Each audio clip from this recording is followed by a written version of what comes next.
Welcome to the Danny Clinkscale Reasonably Irreverent podcast. Insightful and witty commentary, probing interviews, and detours from the beaten path.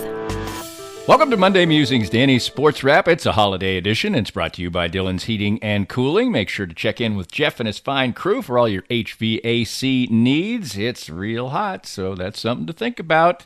As we have our 4th of July weekend, we got great summer weather. It wasn't too hot until today. It's supposed to be pretty ucky, and it is right now. But anyway, we have had a lot of fun this weekend. We had people over. I'm sure that you were celebrating the 4th, not only to celebrate the birthday of America, but also to celebrate the fact that we are more and more getting back to normal. You could tell that with all the fireworks going off last night. And while you weren't paying attention probably so much, a little bit of an oasis for the Kansas City Royals. Couldn't quite finish the job on Sunday as they lost to the Twins, and they probably really could have used a sweep for some momentum, but at least they take a series for the first time in a long time. And while you also were listening to fireworks and firecrackers boom and pop late last night, Sporting Kansas City put up a gutty, crazy win. Not really the type of win that they normally get. Normally, they maybe occasionally come up on the short end of a game that they dominate, but still aren't able to get the win. In this case, it was just the reverse. And in keeping up with the patriotic tone of this particular podcast over in Europe, national spirit and fervor is at a great height in a really thrilling Euro 2020, which is now to the semifinal stages. We'll talk about that a little bit. And now, this week, we'll get to start to pay attention, if it's your want, to an unusual NBA final with 2 different suspects in there. That should be a lot of fun, great basketball, and all a part of our really big summer of sports. Watching some Wimbledon this morning as they're getting into the quarterfinals. All kinds of things to absorb and deal with and enjoy, and I hope you're enjoying this particular holiday weekend. Make sure you savor this last day of it as well, and maybe part of savoring that is taking a few minutes to listen to Monday Musings, Danny SportWrap, presented by Dillon's Heating and Cooling. More of Danny's Reasonably Irreverent podcast after this. Time to spend a few minutes with my good friend Jeff Dillon from Dillon's Heating and Cooling. And Jeff, what differentiates your company from others in the industry? Plain and simple, we're honest. We have integrity, and we're going to do things right the first time. There's way too many companies out there that lie, cheat, hide things from the homeowner or customer, and we're not about that. It's kind of funny sometimes. I actually am so honest with some people, it kind of surprises them. But sometimes it's good for business, sometimes it's bad for business. But ultimately, it's the kind of business that I want to run, is an honest one. And that family way of treating things is part of your slogan, and it's also part of one of your great features that you offer to customers. Our slogan is like family. Our most popular maintenance plan is called the Family Plan. It's very similar to a lot of ones out there. The little tweak that we do to ours, 1% off for every 2 years. They have a continued maintenance plan with us. If they have a maintenance plan for 10 years, then we give them 5% off. No questions asked. You can find out more about Dillon's Heating and Cooling and all their great range of services at dillonsheatingandcooling.com. That's Dillon's with an S. The phone number, 913-214-1343. Cinematic Visions has been an affordable solution for professional media production in Kansas City since 2003, offering award-winning video production and creation, as well as a wide array of digital and social media management services. From planning, scripting, filming, editing, and post-production, to delivering your product to a watching world, Cinematic Visions will provide professional and affordable services for you and your business with the necessary return on investment to make it all worthwhile. Cinematic Vision's goal is to unlock the power of storytelling through video and a strong online presence for your company. Beyond the numbers, they want to inspire and evoke your clients to feel and act. Let my friends at Cinematic Visions embed your brand where it belongs, in your customers' minds. You can find them online at cinematicvisions.com or with a quick phone call at 816-600-6300. Let's have a brief conversation with David Schmidt from Pro Millennial. David, what differentiates you from other financial organizations? I would say the passion we have for seeing our clients succeed is probably paramount to what we do here. There's no joy greater than watching a client accumulate wealth. I had a client that I've had for many years was able to buy his dream warehouse. Nothing too extravagant, but we had a savings plan in place. and was able to see him fulfill his dreams. And what else motivates you in this industry? Well, lately it's been finding out inconsistencies in the marketplace, ferreting out some more than questionable ideas out there, that what we're seeing with Bitcoin and a few of these other cryptocurrencies right now. I'm in the opinion where if it's untraceable, it really needs to be regulated in a big way right now. To get more information and advice from David, visit promillennial.com or call 816-221-7775. That's 816-221-7775. We're here once again with Dr. Brad Woodall from Advanced Sports and Family Chiropractic and Acupuncture. Springtime, good weather's finally here. People want to stay active, and it's your job to make sure that they can stay active, and be healthy. Danny, we see a lot of not just weekend warriors, but people that every day are having that want to get back to activity. Whether you're starting with walking, jogging, or maybe that first 5K of the year, we want to help you out. We specialize in taking care of all ages, from kids all the way to grandmas and grandpas, but absolutely specialize in getting you back to full function and keeping you in great shape. So in short, how do we go about doing that? The first thing is to schedule a consultation with one of our doctors and therapists so we can see how you move and how you're supposed to move. Based on our assessment, we can put together a short treatment plan and a set of goals to help you both feel better, function better, and most importantly, stay better for this year and many years to come. Learn more at asfca.com/Danny. That's asfca.com/Danny. If you'd like to join these and other great sponsors and market your business to a growing and engaged audience, contact us at Danny@DannyKlinkscale.com. Look forward to hearing from you. Welcome back, and as I mentioned, it was a little bit of an oasis for the Kansas City Royals, and certainly 2 games out of 3 on the weekend, 2/3 of a loaf, as it were, is not fantastic, but it's better than the gigantic lump of coal they've been getting so far recently over the last, almost a month, as they've lost 18 out of 22 games heading into the weekend. All the conversation from the likes of me, from the likes of other pundits, from the likes of Sam Mellinger in the paper, was not really about the Royals' current record or anything else, or this season in particular. It was how this season's narrative was playing into what overall was going on with the Kansas City Royals. Whether this season, which was supposed to be a step forward, was one that was revealing that the future perhaps is not on the uptick that many thought it was coming into this season, where it was supposed to be a step forward. So many things have gone wrong this season. The Royals starting pitching has been just pretty much awful, among the worst in baseball. Their bullpen has been good as expected, but they've had many, many bad stories as far as their offense is concerned, and they needed a lifeline. And while you probably weren't paying that much attention, as I said, on this particular holiday weekend, they win the first 2 against the Minnesota Twins, couldn't get the job done on Sunday, but the first 2 games were a little bit resilient for them. They go down 3-0 to the Twins on Friday, they go down 2-0 on Saturday, but they bounce back with good offensive production and 13 runs in those particular 2 games, and the bullpen, as usual, does its job, and the Royals get the win. They couldn't get the sweep, which probably would have been really good for their emotions because they've been so streaky, and starting another streak on the positive side would have been great, but the Twins pretty much handled their business on Sunday quite easily, as the Royals wasted an opportunity. As for just the 20th time in 83 outings this year, the Royals actually got a quality start. It was Brad Keller this time around, as he threw 6 innings of, he pitched slightly into the 7th, 6 innings of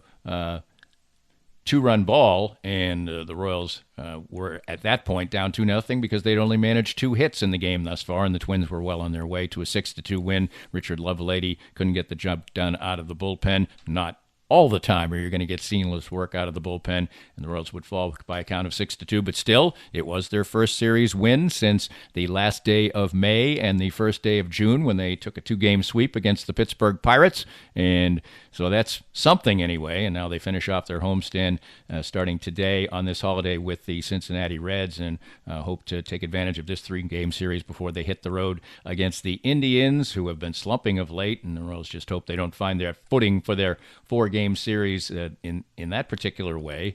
The Royals did have some decent signs over this particular weekend, or at least this past week, from Hunter Dozier. He is 8 for his last 25. Of course, he had bottomed out at 156, so at this point in time, it's hard to get your average up very much, and it's only 172 now, but he's shown a little bit of stirring. Whit Merrifield continues to hit, although he had an 0 for yesterday. They get Andrew Benintendi back into the lineup, and that can do nothing but help and make for less playing time for the likes of Gerard Dyson. No offense, but he should be somebody who's pinch running and playing very, very little, and he's been playing far too much of late, as has, in my mind, Ryan O'Hearn. But the key is the Royals getting better starting pitching. As I said, it's been among the worst things in baseball, ranking down near 30th much of the season, and they get the big performance yesterday out of Keller, who'd been so bad over his last 5 starts, giving up at least 4 runs in each of those starts.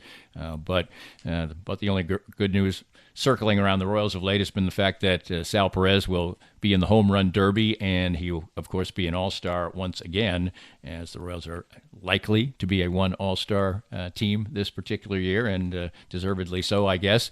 But the other bit of good news, the Royals get themselves out of the basement. They're no longer cellar dwellers. Even with the loss yesterday, they remain a scratch ahead of the Minnesota Twins for that dubious distinction. But the thing for Mike Matheny on a Sunday to hang his hat on was the starting performance, first good one in a while for Brad Keller. Into this game with more of an aggressive approach at coming at hitters, and they did a real nice job. And he keeps having to go back and forth with thought process sometimes because of the slider that you're talking about. He was getting some really good swing and miss on it at times, and so that leads him in that direction of sometimes chasing that. But I thought he did a good job of working good counts. He was efficient. Shouldn't even get up that first one. It was a wild pitch and the crazy stolen base that led to that. But just one after that, and he pitched into the 7th. I thought he did a great job today. Great adjustment. How important was it for you guys and for him to get that quality start, especially in this stretch right now, and how your starters kind of performed? Yeah, we've been working our pen really hard. There were some guys that weren't going to be available today and needed him to do that. We talked about it before the game, and even threw that on him that we need you today to go deep for this game, and he did a great job. But hopefully that'll be one of those things that we just kind of see a trend with. We need our starters to go deeper for us. There's no question. It's just been something that's been kind of on our backs here for a while. Yeah, Mike, and his strikeouts were up too with 7 today, and I think he ended 3 innings on strikeouts. When he's throwing the ball like that, is this Keller at his best?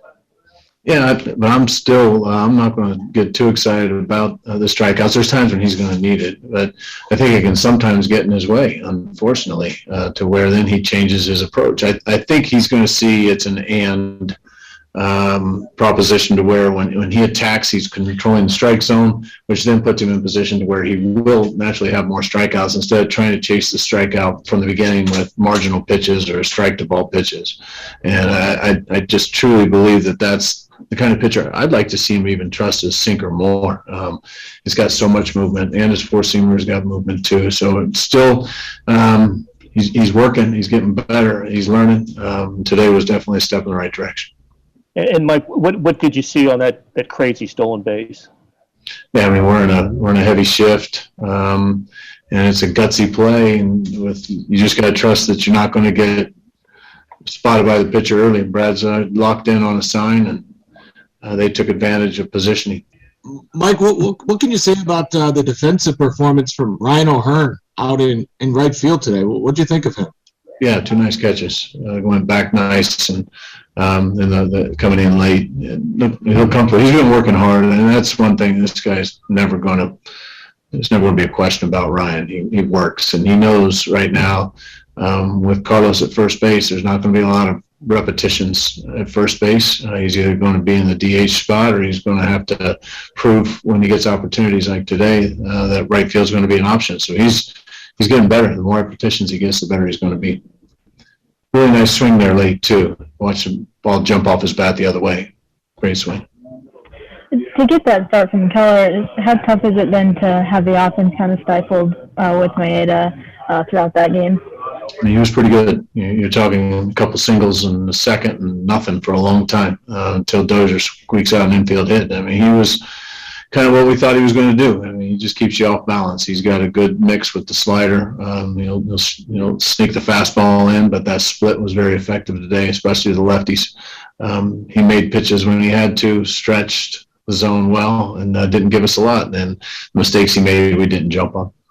Holiday baseball for the Royals today, as mentioned, against the Cincinnati Reds, and what they need now is a good stretch to get the conversation more being on some of the positive things that they can try to create this season and focus it on this season and maybe make it look like perhaps, okay, the first half of the season was a downer, but the second half provided the ability to show that they are showing signs of stirring as an organization, rather than have this season be painted as one that is revealing that maybe the Royals are not in a good place at all as far as the organization is concerned. It's far too early to do that, but the Royals' play has brought that into question. And, of course, the fact that the two young starters they brought up really looked like they were far from ready for the bright lights. Asa Lacy has struck out 9 in back-to-back starts down in the minors, but that type of thing seems a little far away when you can't win any games at all on the major league level. And the Royals need to start to do a little bit of that and get performances from the proper people, the Brady Singers, the Chris Bubiches, Hunter Dozier for that matter. They just signed him to a contract. They need him to hit. Jorge Soler, maybe get on a hot streak so you could trade him. It might be a little bit too late for that. And just some things to inject some positivity into the Royals. Probably the good news is the fact that not that many people were paying attention on a holiday weekend to the Royals, and now maybe they'll pay a little bit more attention as they head back to work, and maybe the Royals will get on another streak, because they certainly have been anything but streaky, nothing but streaky this year, and mostly in the wrong direction, unfortunately, after a good early start for the season. Oh my, are we glad that the Kansas City Royals get off to a decent start, or they would be barreling towards another 100-loss season, and who's to say? They maybe still, unfortunately, can get there. Let's think positively and think that that won't happen as the Royals get set to resume action on a busy stretch right before the All-Star break with Cincinnati, and then, as I mentioned, on to Cleveland. Of course, I did mention as well that maybe baseball wasn't in your micro focus, but there was a lot of other things to do around your barbecuing and fireworks and everything else sports-wise. We got a lot of sporting, a lot of Euro to talk about, the NBA, some other notes, lots of fun. Boy, there's a lot of things going on. I was just watching some Wimbledon while I was working out before I did this, and they've got the quarterfinals going on today and action on a couple of ESPN platforms. So there's all kinds of sports things for you to do. And then, if you want to escape, there's nothing super vital. It depends on your world, and we'll cover it all next. Hope that you are making, and well, thanks if you're listening, you are making a part of your holiday a little bit of time to listen to Monday Musings, Danny Sports Wrap, right here on the Reasonably Irreverent podcast. And on Mondays, it's brought to you by Dillon's Heating and Cooling. More of Danny's Reasonably Irreverent podcast after this. I'm here with Joe Spiker, owner of Easton Roofing. And Joe, there's all kinds of roofing companies in Kansas City. People see their trucks, they see their ads, they see their commercials on TV. What separates you out from the pack? Danny, you know, there's a lot of roofers in Kansas City that are good roofers that can put a good roof on, but we like to pride ourselves on giving you a good customer service experience. From the first time you call, you're going to get a friendly voice on the phone. We're going to let you know what's happening and when it's happening. And, you know, the other piece is some companies are small enough to do small jobs. Some companies are big enough to do big jobs. You know, we're right there in the middle.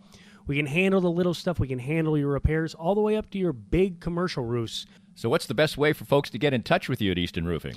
You can find us at eastonroofing.com, or you can always call us at 913-257-5426. That's 913-257-5426. Easton Roofing. Integrity matters. Hey everyone, this is Matt Llewellyn for the 23rd Street Brewery.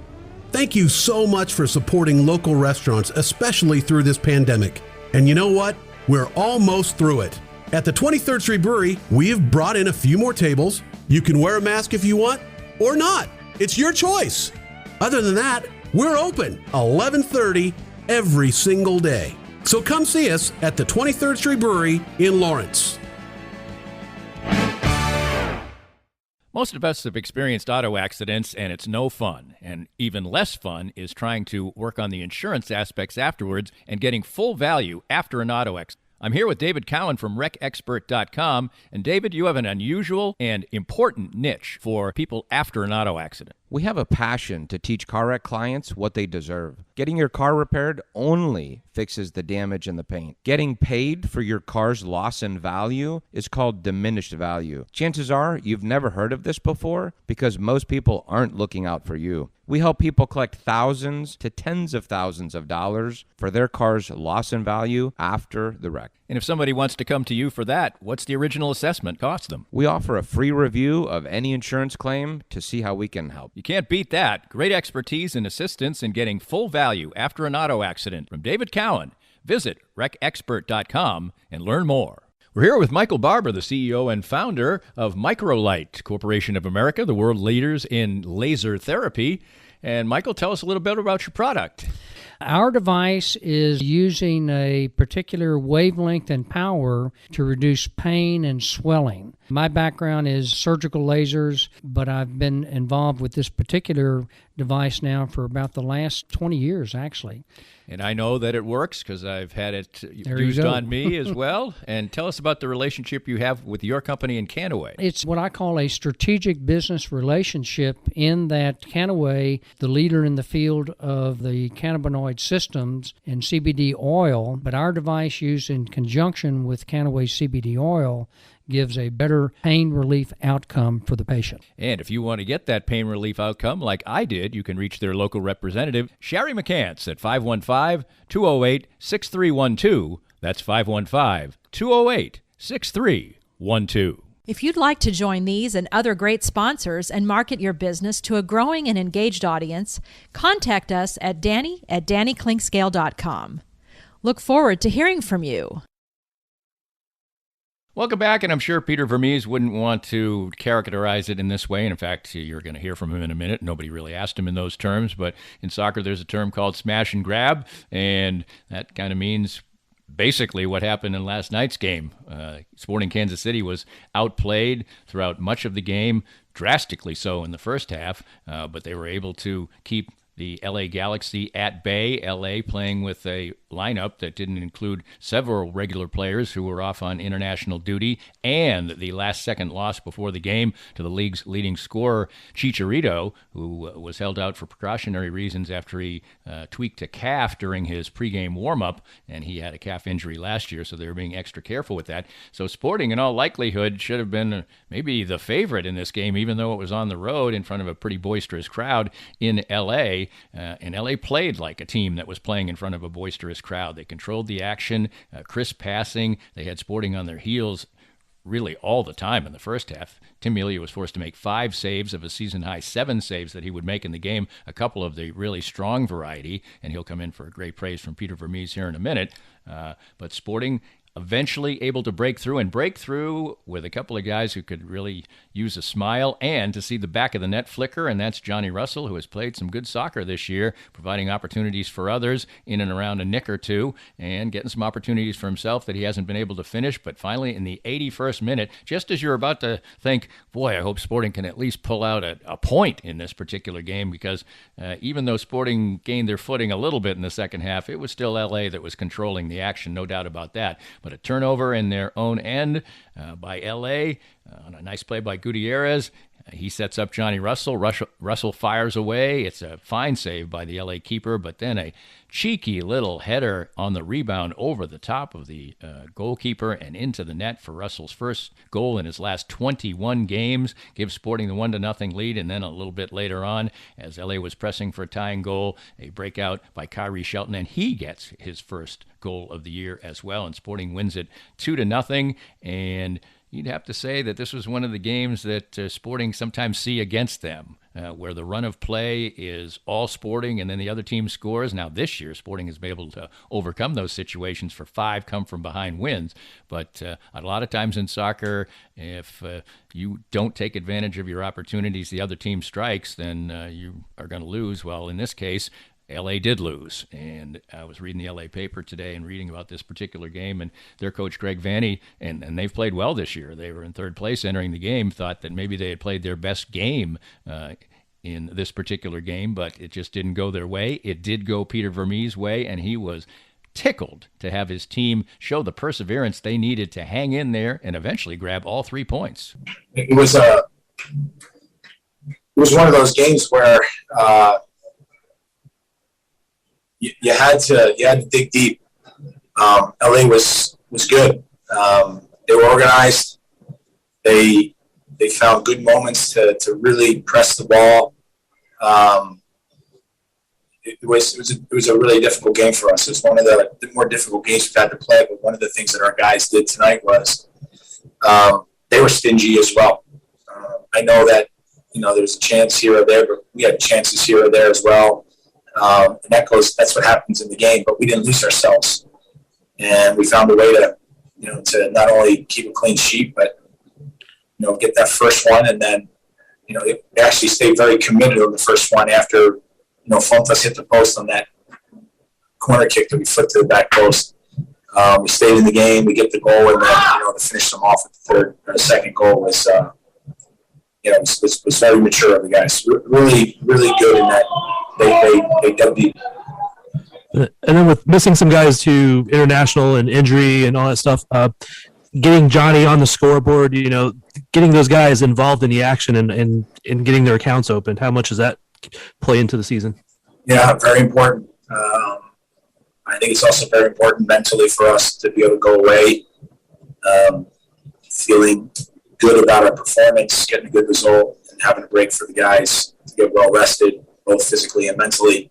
And so, yeah, I think it was good for it's good for the club. It's good for our fans. We did. It's a job well done right now, and now we just got to have a good little break and then get ourselves prepared for the next set of games. And then I know you've noticed in the past that goalkeepers often come to CMP and stand on their head. Today it was Melia going to LA and standing on his head. Kept you guys in the game, right? Yeah, Timmy was fantastic. Tim was really mature today. I'm not saying he's not in the past, but today he did so much more for us just in his management of the game and his confidence, his bravery to play to the back, knew when to sit on the ball. He was excellent. He was excellent on all phases of the game. He had some unbelievable distribution. The ball he throws out to Daniel in the first half, great awareness. He was excellent. Kyrie Shelton, I know he got the one at the end. They were calling it the cherry on top, but just overall for his performance today and throughout the season, really, to finally get that goal of his. What's that mean for him to get that goal, and then just his overall play? How impressed are you just how he kind of stuck in there? I think the world of Kyrie. He's got incredible work ethic. He's the ultimate team guy. Couldn't be happier for him. He deserves, the goal for him because of the amount of work that he puts in within the game and the chances that he's in and around. And I hope that, this is the beginning of something for him because he just what he does for the team and every time he's on the field helps us get results. He's just a quality guy. He's very fortunate. I tell him all the time. He's got both. He's got a great soccer brain, and he's also got unbelievable physical qualities. And he does a great job of marrying those two together. So yeah, very happy for him. Just had a great game.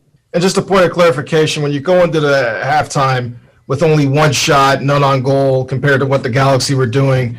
Was there just kind of an adjustment you guys made, or was it, as you just said earlier, just really just gutting out a victory and just finally getting those opportunities late in the match? There was a little bit of adjustment.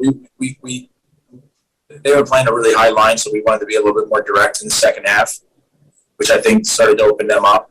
I think the other thing, too, is we also banked on the fact that they're playing at home and they're going to push the game a little bit, and we're going to have to see if we can find our opportunities as they're trying to drive the game a little bit, which is normal.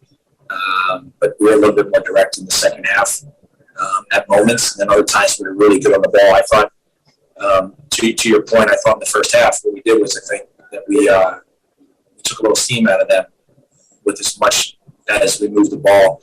Don't get me wrong, they had the ball as well, but I don't think that – I think in a lot of games that they play, they wind up having the ball a lot. Today we had the ball as well, and I think that, took a little steam out of them for the second half. This feel-good victory in L.A. was especially nice because Sporting has some time off now. It's an international break. They won't play till the 21st. They will do so as a team tied for first place in the Western Conference with Seattle, and they'll return to action against San Jose at Children's Mercy Park, and they're playing exciting soccer. This is probably maybe their first or second worst game of the year, and they still grab the 3 points. They will start to get some other players healthy. They have injury issues of their own, talking about L.A. having those and international call-ups. Alan Polito did not play in this game for Sporting Kansas City, and obviously he is a true impact player when he is in there. So a lot of good things on the purview of Sporting Kansas City, now tied for first in the Western Conference of MLS. Internationally, Euro 2020 has continued to provide great excitement for those who love some soccer. We've had a bountiful festival of it and all kinds of great games. And the most really incredible thing to me has been the engagement of the fans, the thrills, the agony, but more the thrills, seeing people in the stands, 50-year-old men with the look on their face of pure and utter joy. And you just see these great crowd shots with people bouncing up and down and hugging their friends and hugging strangers and everything else. It's really been really incredible, and the soccer's been at a high level, and there's been great excitement and great disappointment and some really telling moments. And we have 3 giants of the sport in England and in Italy and in Spain, and I guess it's a little maybe unfair to call England a giant in the sport. It's an important soccer nation. And we have a Cinderella. We'll get to the England part in a minute. In Denmark, an unbelievable story. On the very first day of the tournament, their best player literally almost died on the pitch, and they have dedicated they lost that game, and ever since then they've ridden the emotion of Christian Eriksen being out but being well and coming back and looking like he's going to live a normal life and perhaps play soccer again and do everything that he once did. And Denmark has played great. They've been a great story. Their fans have been great. I mean, they've just been a joy to watch. And we have great other stories with some of the usual suspects. Now, the most usual suspect was France, and they went out in the quarterfinals on penalties, and maybe their best player, Mbappe, missed after they had made all of the penalties. Everybody had made all of the penalties until the 10th one, and that was kind of a mixed bag for Switzerland, the team that ousted them, because then they played for penalties with Spain in the quarterfinals, and they really kind of choked. They only made one, and Spain moved forward to the semifinals there. Spain has sort of been a mixed bag of a team so far. They were kind of indifferent in the group stage, but they managed to get through. They haven't really found a consistent target man, but they've scored a lot of goals and spread the wealth out there, and they did get to play their group stage games in Seville at home. England has played only one game, for instance, outside of England, and now the semifinals and the finals will be at Wembley Stadium in London, so there's an advantage for them there. And then the Italians have been the class of the tournament so far. They have just played excellent soccer, and in a quarterfinal matchup that many people thought was worthy of being perhaps a final, they were able to beat Belgium by a count of 2-1. Great results in the quarterfinals. Switzerland and Spain, as mentioned, in penalties, and Spain goes through. Italy beats Belgium, just played great. Belgium didn't quite have enough for them. Their best player, Kevin De Bruyne, was probably a little compromised by injury. And then Denmark with really the second goal that they scored is an absolute stunner. You should just look it up on YouTube. Unbelievable cross off the outside of the right foot into a striker who shinned it in. Well, just a fantastic goal, 2-1 in what was really a great game. And then England, which had kind of puttered around a lot in this tournament so far and actually has drawn criticism while advancing from their very own fans. In the group stage, they scored just 2 goals in 3 games, but they didn't lose any of them. And then they scored 2 more in ousting Germany, and an epic win for them. They had a horrible history against Germany in their soccer history, and so they were celebrating that. And then they doubled that in the game against Ukraine. They were supposed to win easily. They did. They won 4-0. Their striker, Harry Kane, who would come under a lot of criticism, and perhaps people were thinking that maybe their very best player and certainly their best scorer should hit the bench. Well, he scored a couple of goals and almost had 3 in that one, and England looked just great. And so it sets up 2 tremendous semifinals. Tomorrow it'll be Spain versus Italy. These games are on ESPN in the afternoon. I'll probably be watching them in the evening. And then Denmark versus England on Wednesday, and no matter who wins, it's going to be a great final. Probably England a slight favorite against Denmark. Probably Italy a slight favorite against Spain. Maybe a little bit more than that. But it's just been enjoyable to watch. It reminds you of really a lot of the good things that sport can bring. We kind of, in a good way, get ourselves together to root for a common cause.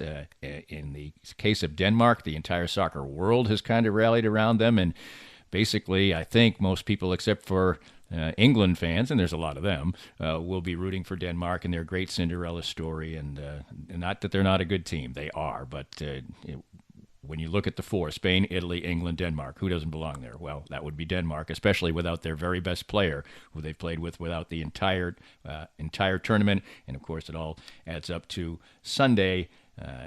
The final will be, again, on ESPN with the winners of the semifinal games. So a lot of soccer to consume, and it's been great fun. And really, I've just enjoyed it so much. And I know that I'm speaking probably to a deaf ear to some people out there that don't really care at all.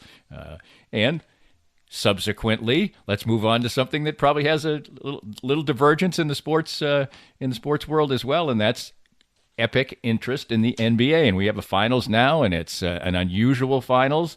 And, of course, just as I have enthusiasm for soccer, and a lot of people maybe don't, a lot of people have tremendous enthusiasm for the NBA, and it's their favorite sport, and a lot of people could care less. Even college basketball fans, some of them could care less about the NBA and say things about the NBA that probably are really ill-served and dumb.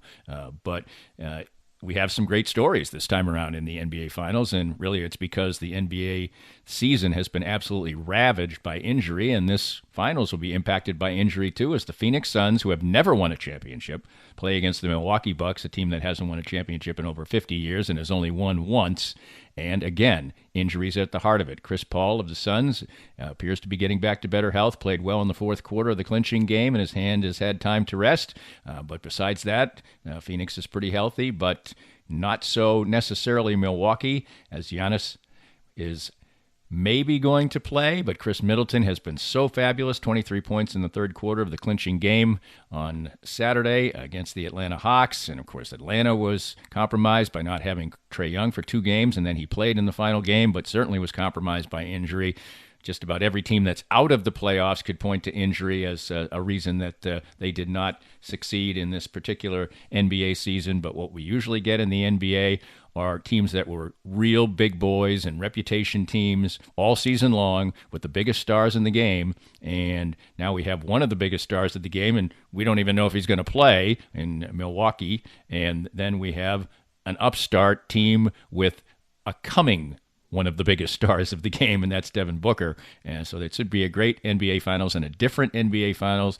The NBA really plays an entertaining brand of basketball these days, and I think even if you're a basketball fan that doesn't usually pay attention to the NBA, or you're a sports fan that usually doesn't pay attention to the NBA, this should be fun for you. Maybe you're a LeBron hater and you don't want to see him. Well, he's not around. Maybe there's some other guys who are off-putting to you. There are fresh faces. There are people you probably haven't even heard of, maybe, who can rise up and shine. They're emerging stars. All kinds of great stuff in the NBA Finals, which begin on Tuesday night. The Phoenix Suns, the Milwaukee Bucks, 2 teams that have combined for 1 NBA championship ever. Somebody's going to win it.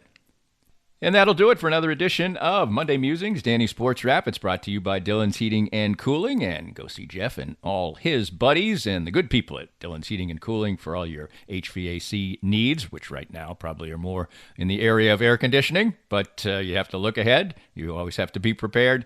Dillon's Heating and Cooling there for you all through the week. We have all the great stuff we usually have, looking at music this week and personality profiles and all kinds of fun stuff as well at DannyKlinkscale.com and Patreon.com/Danny Klinkscale. Thanks always for coming aboard. We hope you enjoyed the latest Danny Klinkscale Reasonably Irreverent podcast. Come back soon for something fresh and new. This podcast was made possible by our great sponsors like Dillon's Heating and Cooling, treating you like family with expert and affordable HVAC services.